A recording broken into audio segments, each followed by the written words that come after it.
Without any waste of time, let us make a joyful noise and welcome Isitsha sikaNkulunkulu, your grace Bishop and Ibuthelezi. Ashayizandla enkulu, ashayizandla, ashayizandla.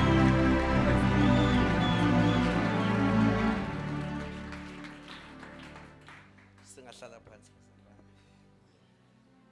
Angithathele ithuba ngibingelele kakhulu Bishop kuyisibusiso esikhulu ukuba kule ndawo uNkulunkulu akusebenzisa kuyo egameni lika Jesu. Amen. Ngiyacela ningilekelele sihlanze izandla for the Bishop egameni lika Jesu. Amen.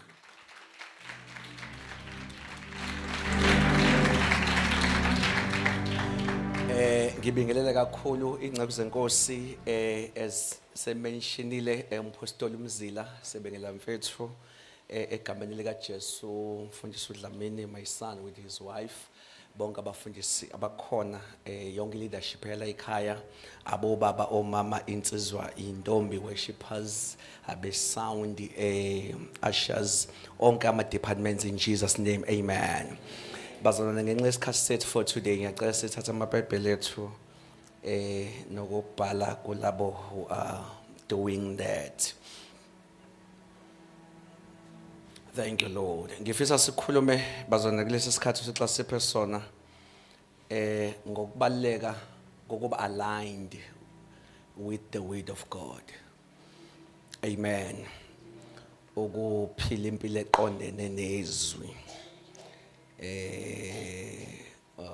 Amen. I will take this time to show you the importance yalokho.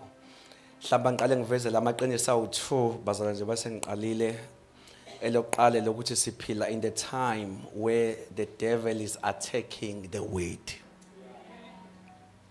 If umuntu onaka kahle, you will see ukuthi uSathane is attacking the word of God as never before. Secondly, njobe attack izwi akaqondile izwi kodwa ufuna ukatheka the principles izinsika, the principles. So now because izwi lona introduce ama principles a kingdom, ilona elifundisa ngama principles, so Satan wagcina seshaya izwi kodwa uhuba ama principles. Kanti ungaba yikholwa kodwa uzubona sengathi lento ayisebenzeli kanti ugeja ama principles. I kingdom esiphila kuyo inama principles that you need to know and you need to strive ukuthi ube aligned now. Sikhona kodwa bazalwane.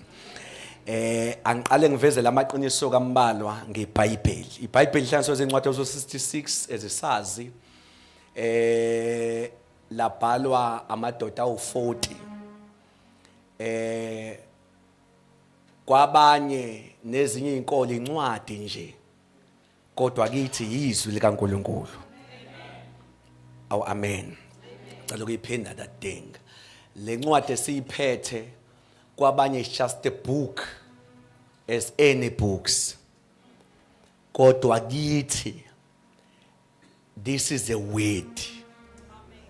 Ukukhuluma kukaNkulunkulu lokho. Aw amen. To us ukukhuluma lokho kukaNkulunkulu. Incwadi lezi zo66 engicela ungakhulumi ngeincwadi eza rejectwa because makuhlanganiswa iBhayibheli khona incwadi esibiza ukuthi ama lost books and rejected books ezingafithanga ungene eBhayibhelini ngesikhathi kuhlanganiswa iBhayibheli. Ngoba ababebhala babengazi babhala iBhayibheli, babeyibhalela ngoba bethi bayibhalela. Ngicela ukuyiphinda leyo. Akekho ababehlanganisa hayi sihlanganisa iBhayibheli ke manje. Njengoba ngibhala lento iBhayibhelini. Ngenze sibone incwadi yamaPsalms. uDavid wayibhalela ingoma zasenkonzweni ezicule eJerusalem. Beyibhalela up until there was a time in the early church abantu abathi lento iyozilahleka. Ake sizama ukugcina yonke into esibonayo ebhaliwe. uma behupha izinto ezibhaliwe ziningi ezayibhaliwe ukudlula lezi. Ezinye zazo mabe yifunda beyiqhathanisa bethi uThixo ngeke kwazi ukusho lokho ebethe lapha ya. Ngoba ukukhuluma kwakhe akuphambani.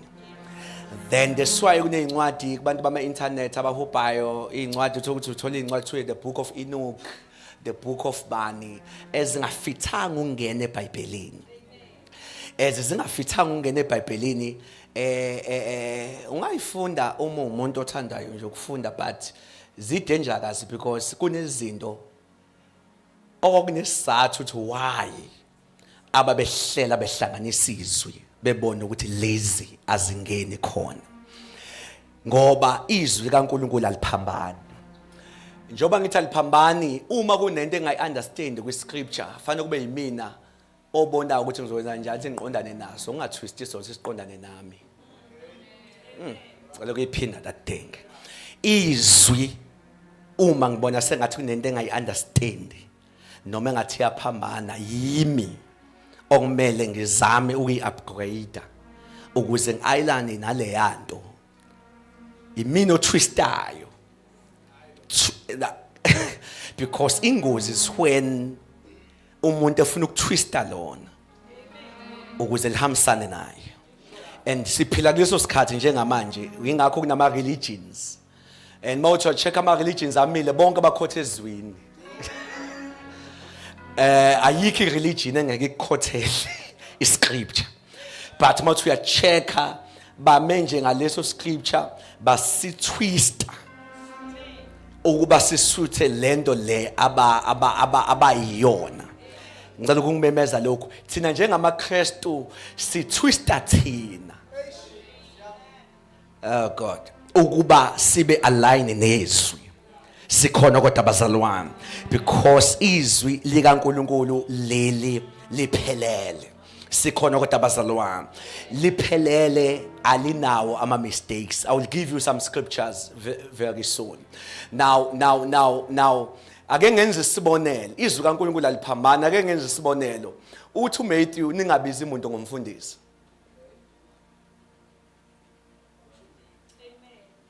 Lona futhi iBhayibheli lizothi uyo owenza abafundisi. Wenza abapostoli, wenza ubani. Uma ulifunda ungazothi nali seliphambene. Ngiyacela sisondele bazalwane. Ngifuna ukuthi sime kulento ukuthi izwe liphambene.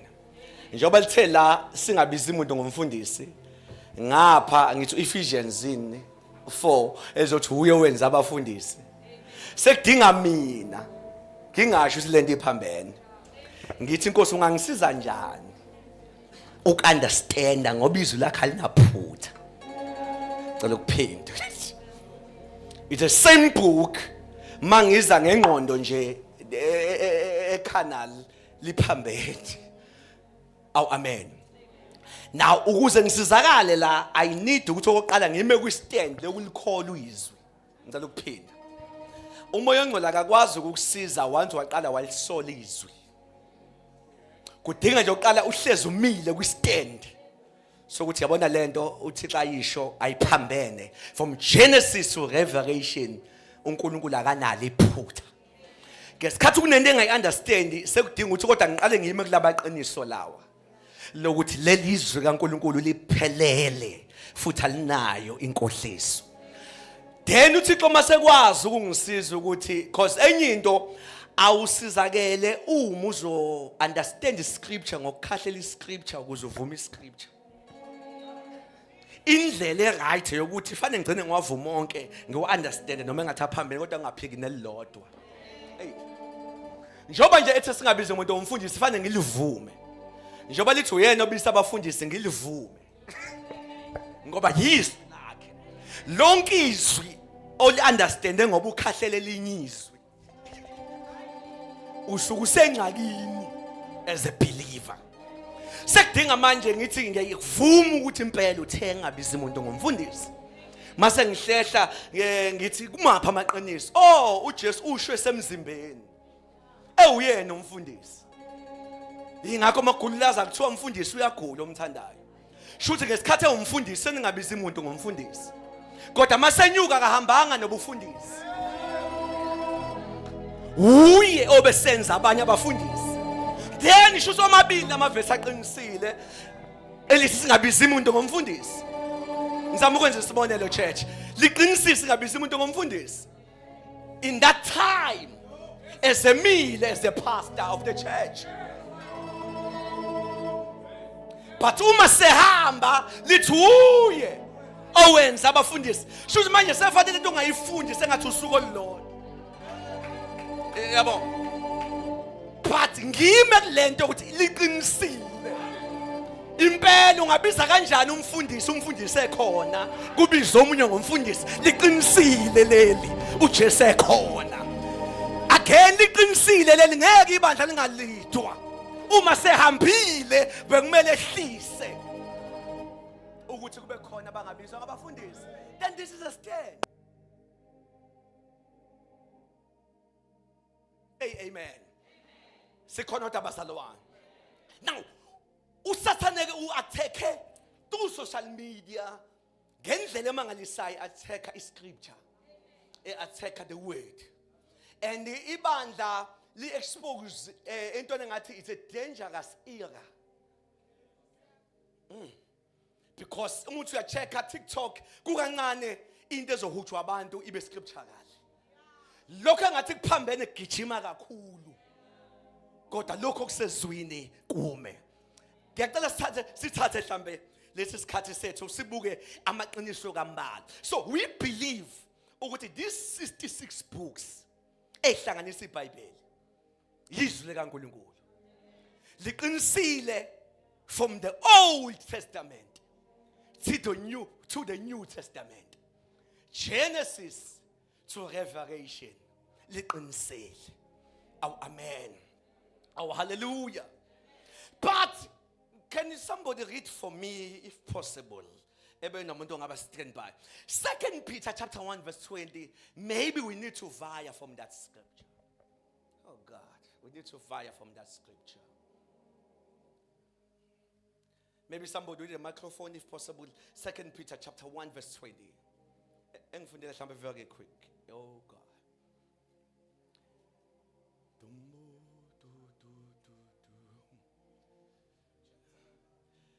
Chapter number 1, verse number 20, 2 Peter. This is a very important scripture on this matter in Kulimangayo tonight. Verse number 20. Yeah, boy. Nazi lokhu kuqala. I love Peter mayiqala la uthi ungakazi lutho kulombuso. Ungakazi isambulo. Ungakazi zonke izinto. Yazi lokhu kuqala. Yebo. Ukuthi kasikho isiprofeto sombhalo Asikho isiprofeto salombhalo esingachachiselwa ngumuntu ngokwakhe. Uqala eveza ukuthi nobody can interpret this on his own. Ngamagama ungafunda kodwa ufike ubhibhile kulembhalo. Angazi nekuphi kodwa basalayo. Uveza ukuthi when it's come to interpreting lembhalo le akekho umuntu ongainterpreta ngokwakhe. Ngicela ugijima lapho. Ngicela ungadluli kalula. Uchaza ukuthi kungangena umuntu omhloli. Kodwa umfundisi ebe no standards 5 eshumayeza umhloli. Ngoba umhloli mayeza kule ncwadi le angeke ideliver lento edeliver lo mfundisi ka standards 5. Angazi nekubhazalwana. Uchaza umbhalo ukuthi le ncwadi awuzi kuyo ngoba ufundile. Akekho umuntu ongakwazi ukuyichaza ngokwakhe. Qhubeka ke uyobona ireason ikhona la why Ngokuba akuzange kuvezwe. Uveza iorigin ukuthi ivelephi. Uthi ngoba nalapho kuvele khona. Yebo. Akaze kuvezwe isiprofeto ngentando yomuntu. Akukho okwavela kumuntu. Kube bese nikhona khona bengizoyisho bazalwane. Uveza ukuthi akekho ovela wathi the Lord is my shepherd ngoba kusuka ekhanda lakhe. Yonke into la is beyond ingqondo nokuhlakanipha komuntu. Kanti kuvelephi lento ebhaliwe yebo. Kepha abantu Shona baba u40 the authors beqhutshwa ngumoya ongcwele. Mana umoya ongcwele beqhuba umuntu. Ethi bhala uthi the Lord is my shepherd. Umoya ongcwele beqhuba umuntu. ethi bhala ukuthi in the beginning God created heaven and earth. Isandla somuntu kodwa umoya ongcwele we behind. Ethi nansi into okumele uyibhale. Shuthi lembhalo le singathi uma umoya ongcwele ade qhuba ababhalayo. Shuthi umoya ongcwele iyona order. Yezwi ngezandla zamadoda awu40. No anikho ngicela ukuyiphinda le. Shuthi umoya ongcwele uyena mbhali. Uyena mlobi walento. Mina I saw even in the Nakuzani theological schools kubhibhidla iNakuzani lecture kaphambili. Iphikisa izinto ezithile kodwa ibifundisa. There are things that are beyond ukuthi umuntu wazi theology. Uma umoya ongcwele ngekho the order. Phinda photo ngoba ngifuna ukudlula ke scripture. Mhlawumbe uqale phansi ngoba namba uzabe bayasondela kancane. Verse number 20. Nazi lokhu kuqala. Hey baba usaqala kude thi siqale eprophethweni. Saqala kuvutheni. Yingakho sesikhahlelwa kalula ngoba ifoundation siyeqile. This is a foundation phase. Sazi lokhu kuqala. Ukuthi Okay. Let me say this. Uma izwe ngizothi usasa lodwa ngikhuluma ngabantu. Behluleka entweni impostoli oyifundisayo. Uyi-attack, ba-attacka your source. Yingakho ukudlula ukuthemba isifundiso ufanele uthembe isource esifundiso. Aningizwa ngicela ukuyiphinda le. Uma umuntu nilwa naye niagreesha ngetopic ebona ukuthi uyamnqoba ugcine ethi kubani obhale yona isuke phi yona lento u-attacka your source. Namhlanje angizile entweni ephakathi bengizothi asithembele ake sithemba our source. Mhlawumbe ngongena kusasa ithini le ncwadi but ngisakhuluma ngayo nje yokuthi lena yizwi likaNkulunkulu. Amen. Singaba sixoxa noma ngani noma ngamadlozi once sahlulana ebona ukuthi umuntu uyangihlula uvele suke ethi hayi vele ngale ncwadi enikhotha kuyo. U-attacka the source. So nazi lokhu kuqala ke ningakazi ukuphakathi kuyo. Ngoba siphe isikhathini lakho sasane hlasela every pillar of this kingdom. Nazi lokhu kuqala funda futhi uqede yebo. ukuthi kasikho isiprofeto sombhalo Asikho isiprofeto sayo sombhalo yebo. esingacaciselwa ngumuntu Akekho ngokwakhe ongachaza lento ngokwakhe. ngokuba akuzange kuvezwe isiprofeto ngentando Ngoba nalapho yomuntu evela khona ayivelanga entondweni yabantu. kepha abantu beqhutshwa ngumoya Kepha ongcwele ababhalile bebeqhutshwa umoya. bakhuluma okukaNkulunkulu. Bakhuluma kaNkulunkulu. One of the scriptures that is important to know tonight, 2 Peter chapter 3 verse 16. 2 Timothy 3:16. Verse number 16. 2 Timothy 3:16. Yebo. Yonke imbhalo Awu bafethu. iphefumulelwe nguNkulunkulu Angathi mase nifikile kodwa. ilungele ukufundisa Senifikile kodwa abazali. nokusola. Mana sibalinde. Yebo, awuqale phezulu. Verse number 16. Yebo. Yonke imibhalo Genesis to Revelation. iphefumulelwe nguNkulunkulu. Mana ke bhuti lapho sithi ngiphoze la. Uma lithi uyiphefumulele kunento efanele iringe engqondweni yakhe as a believer. Yokho uThixo wakwaphefumula. Mhlahlanganisa uthula ngazi nikuphi. Wakwahlanganisa uthuli la nganyakaza. Waguqa waphefumula. Lana usethu uPaul nembhalo. Kuhlanganiswa ingoti ezu66. Sithema seyihlangene zangaphila. Wabe sephefumula. Shuthi izwi wele lakho. Izwi into ekhandwe ngephethini wena okhandwe ngayo. No ngimemeze uma ungathanda izwi uzonda into ekhandwe njengawe ilanga akalibumbanga akaphefumulanga ulibizile asirelate elangeni asirelate emanzini asirelate ezihlahleni kodwa izwi iphethini ekhandwe ngayo kuhlangana imbhalo kanti nathi uhlanganisa uthuli wathi ehlanganisile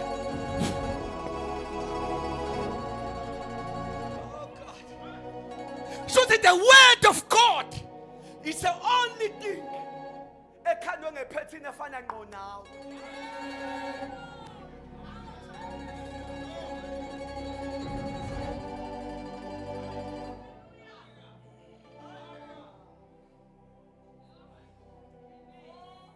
Secishe ngathi inkinga uthi uthanda amanzi ukudlula yena.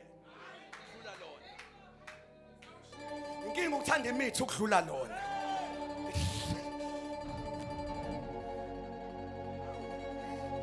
Yilo elenziwe njengathi. Mhlambe furthermore in Genesis 3 kufika inyoka ensimini. Ayiqalanga ngokuhlangana noEva. I think ihlanganile nezihlahla kuqala. Yangayilinga ngoba iphefumuleli wanga. I think uhlanganile nezilwane. Wacaca uthi akazile uzothemtha noma ini ufuna into ephefumulele. Uthe mayifika kuEva. Nakhona uzobonza kalinga uEva. Uthi ngempela uThixo ushilo yini. Shuthi uze ekushoni kukaNkulunkulu kuEva. No, kungathatha ngimemeze. Ilingazizi kuwe. Kodwa sizwe mazwi awashilo ewakhuluma kuwe kungathi kaze ngithi the more the word the more the devil the more the word the more the wathola izwi nje lindela usathane ekuvakashela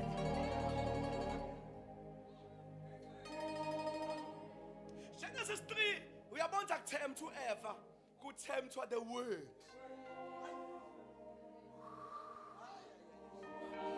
kwacaca ukuthi lincane izwi kulosisi kunalesi silingabhekene naso hlazi kulingwizwi hlamba ukhumbula uMathewu 4 uJesu efastile usathana ufika uthi shintsha nanti itshe wathi uJesu kulotshiwe uthi ngeke ngiphile ngesinkwa sodwa wavela wabona usathana akaqalanga ukuthi kulotshiwe kuqala uJesu wathi usathana unezwi isilingo sesibili sithi guqa ngoba uthi iphose phansi ngoba ezwini uthe uyoyaleza ingelosi kukho uthi usathana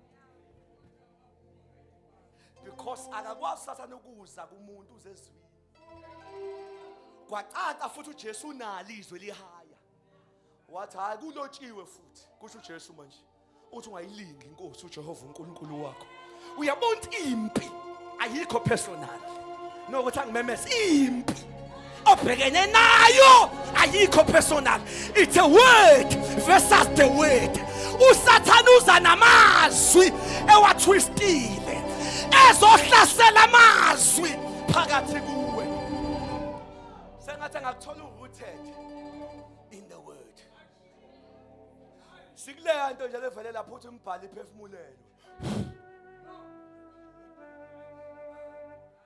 ingakho uma uhlezi kwaTap TikTok awuzeli awuhlaselwa vula lento usathana uyasaba uma usuza kulento ngoba ikhandwe njengawe furthermore usathana mayilinga in Genesis 3 wayicawuthi uqedile ngento ephefumulele mhla uyisu Eva noAdam kanti ukhohle ukuyisizwe no akaluwisanga izwi washa umuntu phansi kwasalizwe manje lo ongalingwanga uhubhoza kwababalingiwe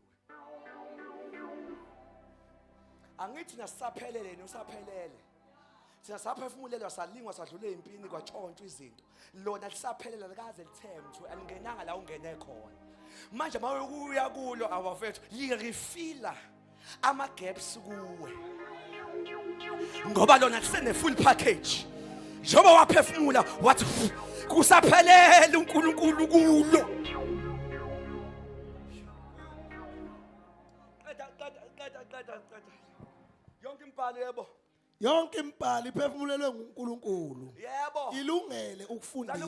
ubukele lezo ufundisa bani imotivation ayibhaliwe la because ibandla sikulo lifuna imotivation what is not scriptural angimelene nemotivation kodwa ngimelene mayizofuna in the expense of the weight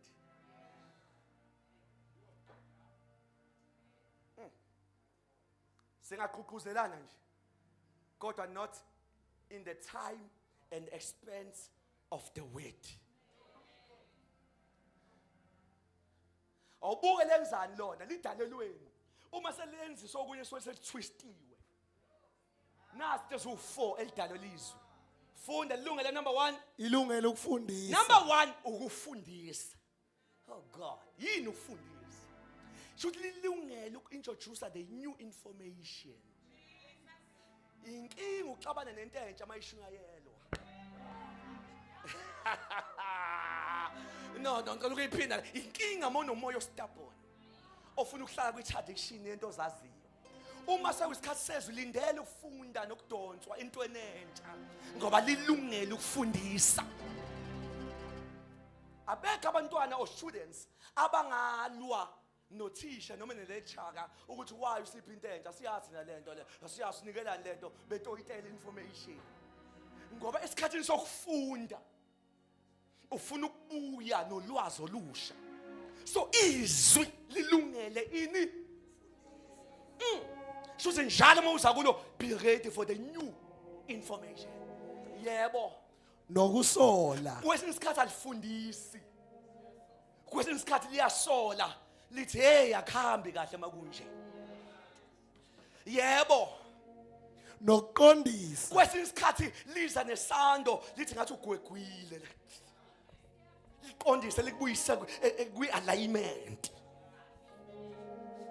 sayilo njalo yebo number 4 Nokuyala ekulungeni. kwesinye isikhathi liza nama-advices angakuyise ehlasini ukuyala ekulungeni uma ukwabamba lezo yalo uyophumela kwi-righteousness uyophumela ekulungeni khona okunye Ukuze umuntu hayi masuthi ukuze kusho ilist isiphelile shuthi zu4 liyafundisa liyale liqondise lisole full stop uma kwenziwe lokho mase ithini imphumela funde ezantsi imphumela ukuze umuntu kaNkuluNkulu aphelele.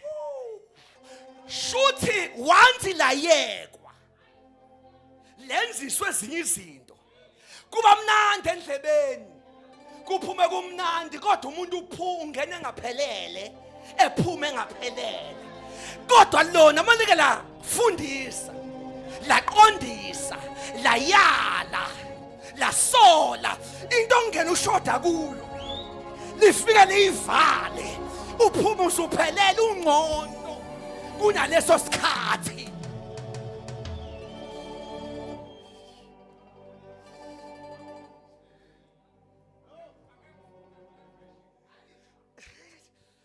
asizwe version kaBishop It every part of scripture every part is good, is God breathed and usefully one way or another, showing us truth, exposing our rebellion, correcting our mistakes, training us to live God's way.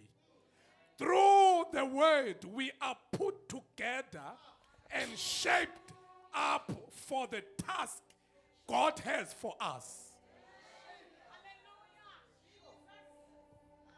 and shaped up for the task inqoba ihubhi task calling kodwa alifuni izwi okulona shapeayo yes awufunda lapha egcine kwisizulu sakhonto elishilo Ukuze umuntu umuntu ephelele umuntu ukuze umuntu kaNkuluNkulu aphelele. mase apheliselwe yonke imisebenzi emihle. Aliqali kuphelisela imisebenzi gift wise. Liqala ngomuntu. Yo, ukuze ungabi gifted kodwa ube yinto nje eyinkinga. Because inqwabe gifted kodwa mawusuyilandela ave inkinga. Fanele siyivike yonke imigwaqo. Uze usazi ngangcono uba lohlala enkonzweni. Indlela ngibusisa ngaye engaphumi. Sihlangane nje naye epulpit. Engayi ngaphandle. Ngoba yena akakhiwe. Kodwa for umsebenzi, itask inhle. Kalileqe ukwakha yena. The word. Can we say the word? Can we say the word? Because of time, let us read the last scripture. Revelation 3:8. I'm closing now. Revelation, Sambulo 3:8. 3 verse 8. Verse number 8. Nkosi yami. Ngiyayazi imisebenzi yakho. Ibandla leli lase Philadelphia. Yebo, uthi ngiyayazi imisebenzi yakho. Bheka, ngimisile phambi kwakho umnyango ovuliweyo. Bazali ngithandaza kulesi scripture okwangempela. Uthi ngivulile ngibeke phambi kwakho umnyango ovuliwe. Ongenakuvalwa umuntu. Uthi futhi akekho umuntu. Mayithi akekho umuntu nje abathakathi. Ngokuba unamandla amancane. Nasi ke isizathu engifuna sivale kuso. Uthi into edathi ngikuvulele. Hayi. Ukuthi unamandla amancane. If you are checking la, it's like uthi mina ngivule ngoba monthi ngokwazi ukuvula leminyango. Hayi. Amandla akho mancane uthi ungavula lo mnyango. Mina ke ngikuvulele. Ngoba wena wakho amandla amancane. Buka. Hey bafethiswe yebo. Kanti waligcina izwi lami. Amandla amancane kodwa walwela ukubamba ukugcina izwi lami ngamandla angekho. Mina ngase ngiqalaza iminyango ekuhlulayo. Sengiyathandaza ke manje. Wena uthe unamandla amancane kodwa walwela ukuthi ngeke izwi lakhe ngiphambane nalo. Waligcina emancane amandla akho. Kawuliphikanga igama lami. Wagciniswa bamba igama lami. Oh God. Suqedile. Qala phansi futhi because ayisakhe linye verse ilo lesithandaza. Verse number 8. Ngiyayazi imisebenzi yakho. Imisebenzi yakho. Bheka. Ngimisile phambi kwakho. Uthi behold ubheka lo uthi phakamisa amehlo ubuke phambili. Lo behold uthi khohlwa la phakamisa amehlo. Khona into ahead of you. Uthi bheka yebo. Ngimisile phambi kwakho umnyango ovuliweyo. So memezela bazamase siyolala. Kuneminyango phambi kwethu. Hayi. 2026 phambi kwethu. Asinendaba last year bekunjani kodwa uma sisiyaphakamisa amehlo kuneminyango phambi kwethu evuliwe. Nanti dengiqeda ngale minyango. Yebo. Ongenakuvalwa umuntu. Uma ungeke uvale umuntu, shuthi akekho nobe ngawuvula. Shuthi noma kuthiwa mina bengizama ngokuhlakanipha kwami uyivulela leminyango bengohluleka. Noma ngathiwa bengizama nemfundo yami kuneminyango yena ayivulayo. Engekho umuntu including me obengeke ivule. Why bengihlule leminyango ungayivuli? Ingoba ngokuba unamandla amancane. Ingoba uyazi amandla onawo. Esinamandla amancane. Sivele ibambiswe. Ngoba ukubambiswa umthuma automatically. Ukuthi weNkulunkulu ambo attend iminyango. Engihlulayo ngabe ngiyaya ngoyivulela manje amandla amancane. Then I've decided to keep your word. I've decided to side with your word. Abangaqhiniswi shuthi bathi nginamandla enough. Okuvula iminyango yakwami. Ayibambiswe sizinkosi. Hayi ngoba ngithanda izwi lakho. Kodwa kuneminyango eminye yahlula omkhulu, eminye yahlula obaba, nami yangihlula. Sengidicide ukubamba izwi mawuthi angithandaze ngingaphezi, I will do that. Mawuthi be holy as I am holy, I will do that. Mawuthi ngenisa yonke iminikelo nokweshumi, I will. Hayi ngoba kumnandi kodwa amandla ami mancane, kuneminyango engengikwazi ukuyivula. Kodwa mangibamba izwi lakho kuphakama wena emazulwini, awungibona lento yenzeka. Kuphakama wena emazulwini uyokhahlela iminyango ekade isitebhoni uyivule for the sake yokuthi I've kept your word.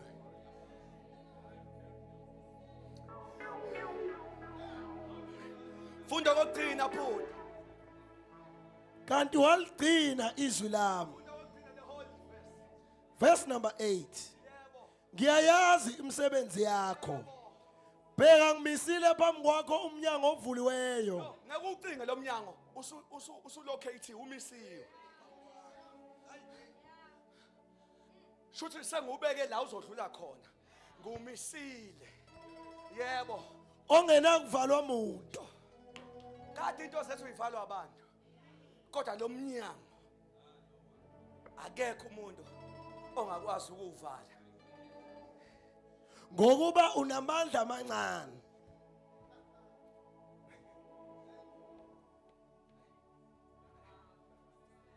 Lenkosi is like the more ugcinizwe ihambe yocheck izikhwepha. Ithi izikhwepha incane, kodwa ufuna ukudlula la. Angihambe ngimvulela ke ngoba amandla akhe amancane, ubhizi uthwele izwi lami. Sengathi liyasinda vele lilodwa. No, iyasinda lento, iyasinda le, iyasinda. Vele ithi thethelela. Uthi kangaki? Lithi hayi kaka 70 times 7. This is 490 per day. Umuntu mayisakwenza into eyodwa lithi forgive. 490 per day. Uma ekona kusasa awubali uthi kwesibili njalo, uthi 1. Ngoba umusa wakhe musha njalo ekseni. Iyasinda nansi incwadi. Kodwa ngamandla amancane we have decided ukuyithwalela yona. Awuyiminyango yakwethu sokubona yena ukuthi ehambe vula. Ake kumemezele bazalwane tonight. Bonke abagcinizi. Sengathi inkosi ingahlola imhlolo empilweni yabo. Sengathi inkosi ngenza imanga empilweni yabo. Ivule yonke iminyango engeke izivalo nayizi. Ivule ungangqongqozanga, thola usumisiwe umnyango. Thola usumisiwe umnyango. Nongikhuluma bezwe wena umuntu wezwi. Thola iminyango simisiwe okwakho kulonyaka ungena. Ungena. Ungena. Otasulaya yatasuke kodwa akekho ngavala. Shendeka sayama. Let us all pray. Let us pray for 2 minutes. Hela. Oshanama. Gives me favor tonight. Favor to keep his word. Let us all pray. Oh Shama Mama. Sipamandla. Oqinizwe lakho. To keep your word. Come on, church. Elama. Gives me favor yakhe. Ilama kashama. Uyasigxilisa ezwini lakhe. Uyasibuyisela.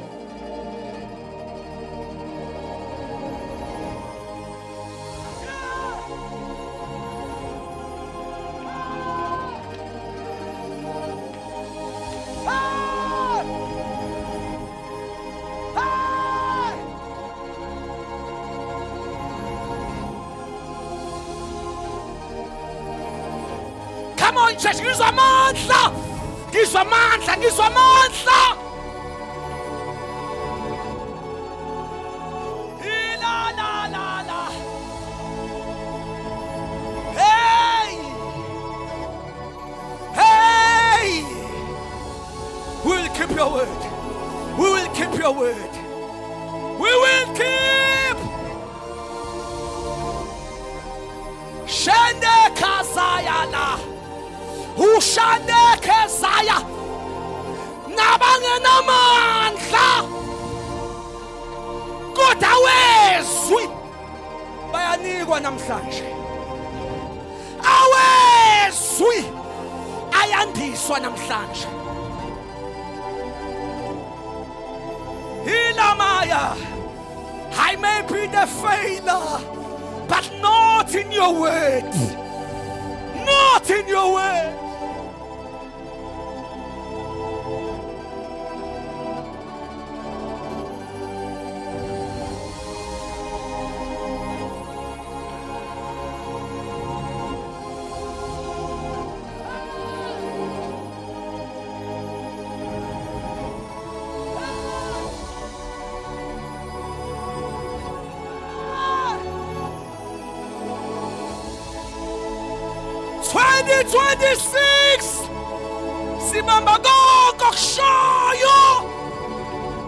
Thank you for your faith. Thank you for the faith of the word. Shande Kaya Lama.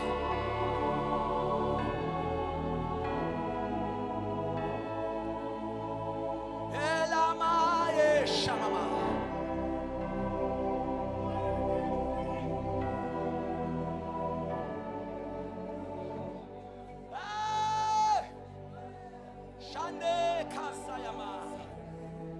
Oh God, oh Jesus.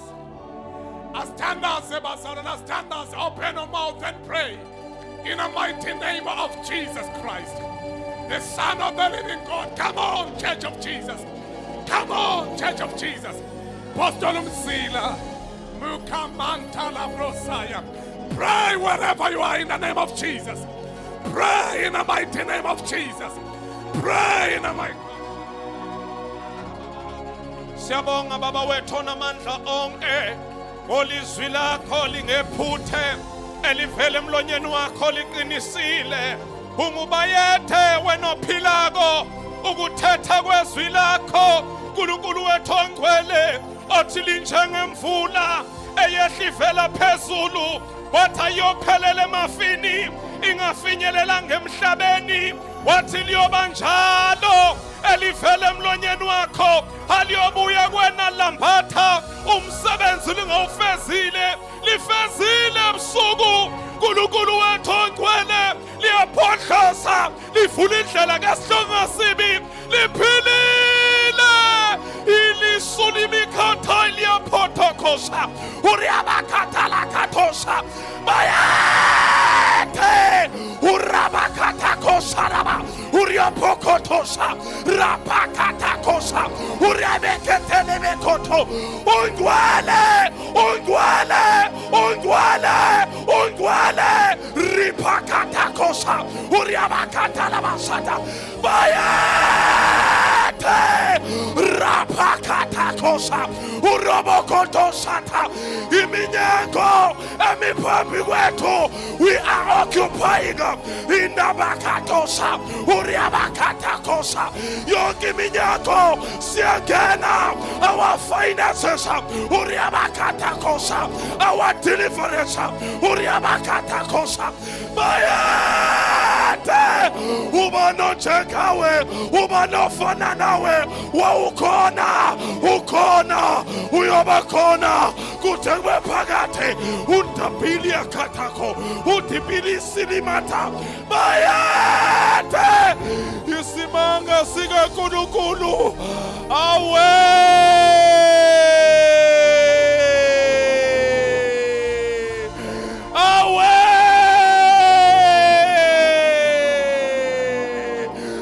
siyasuka kuwe siyephi imandala bashatha uriyabakhatha labakhatosha baya bayede bayede phakamanike amazulu ey'ntaladini zaseThekwini uyadlula uyazwakala ropopopopopopopopopo uropopopopopopopo yaphodla ikhonyama yomndeni kaJuda inabashada pha bayede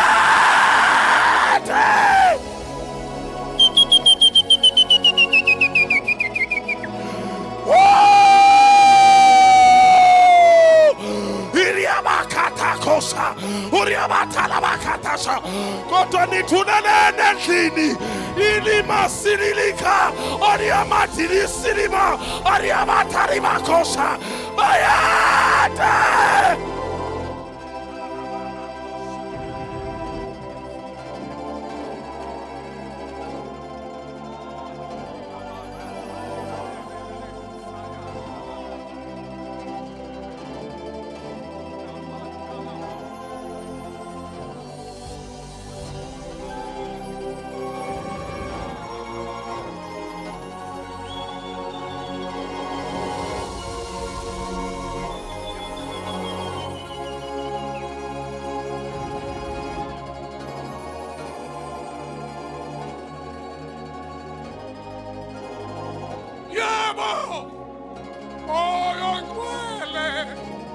Thank you, Jesus. Thank you, Jesus.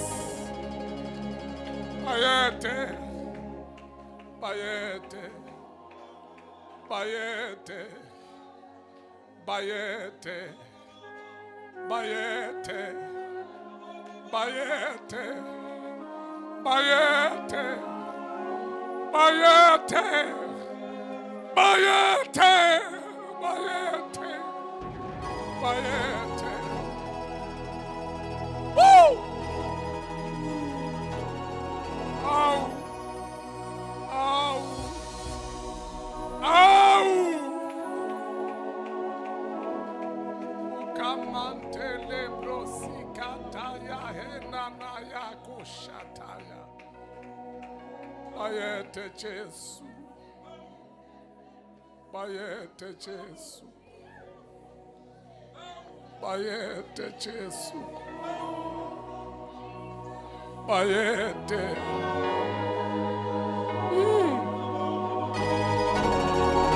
Bayete.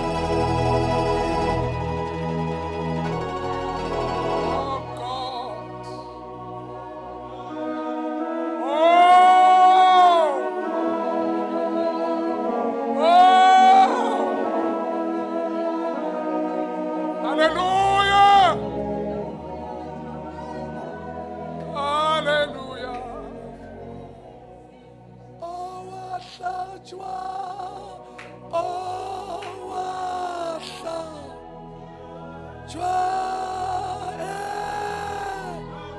Egolgotha. Hallelujah. Worship us. Hallelujah.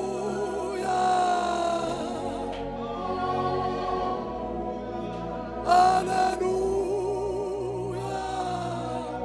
Hallelujah. Hallelujah. Amen. Ow. Ow. Ow.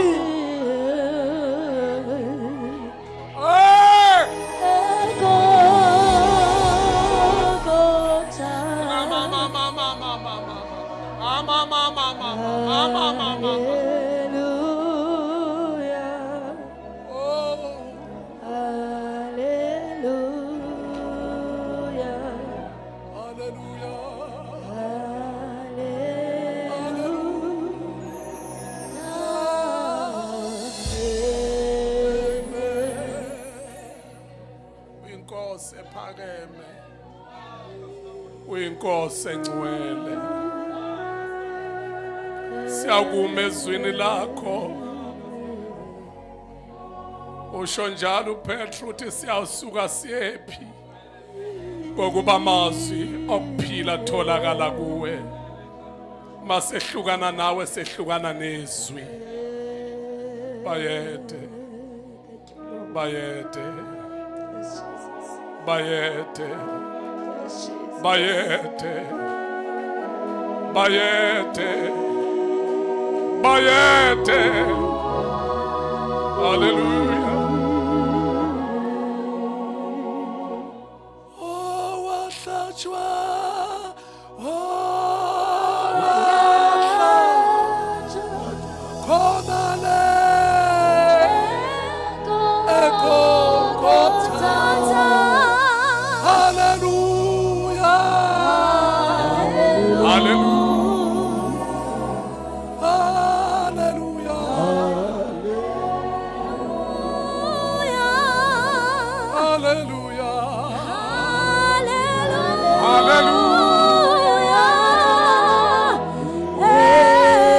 Amen. Ningu uNkulunkulu kuleli. Khona bakhe kugcwelise le ndawo. Nxa isikhathi sethu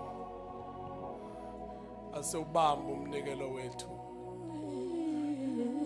Siyasibona isidingo sokuthi khona lokufuneka ufike naye kusasa. Akufanele uze wedwa lo mthandazo wehlukile. Let us come and give. Speed point ama ushers besize speed point. Ecela silethe umnikelo enkosini. Shana maya libro saya kasha.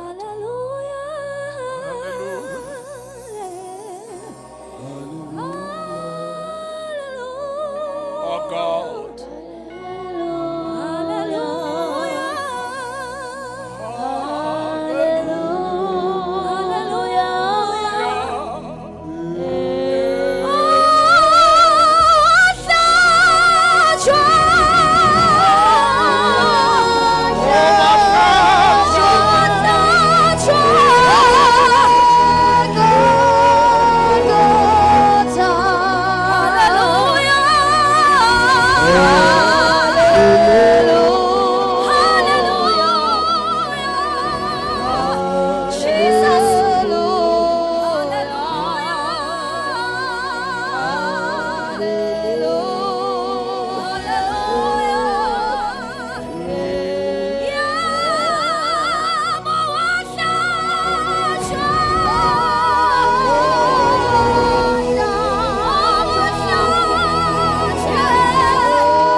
Two hands unto God.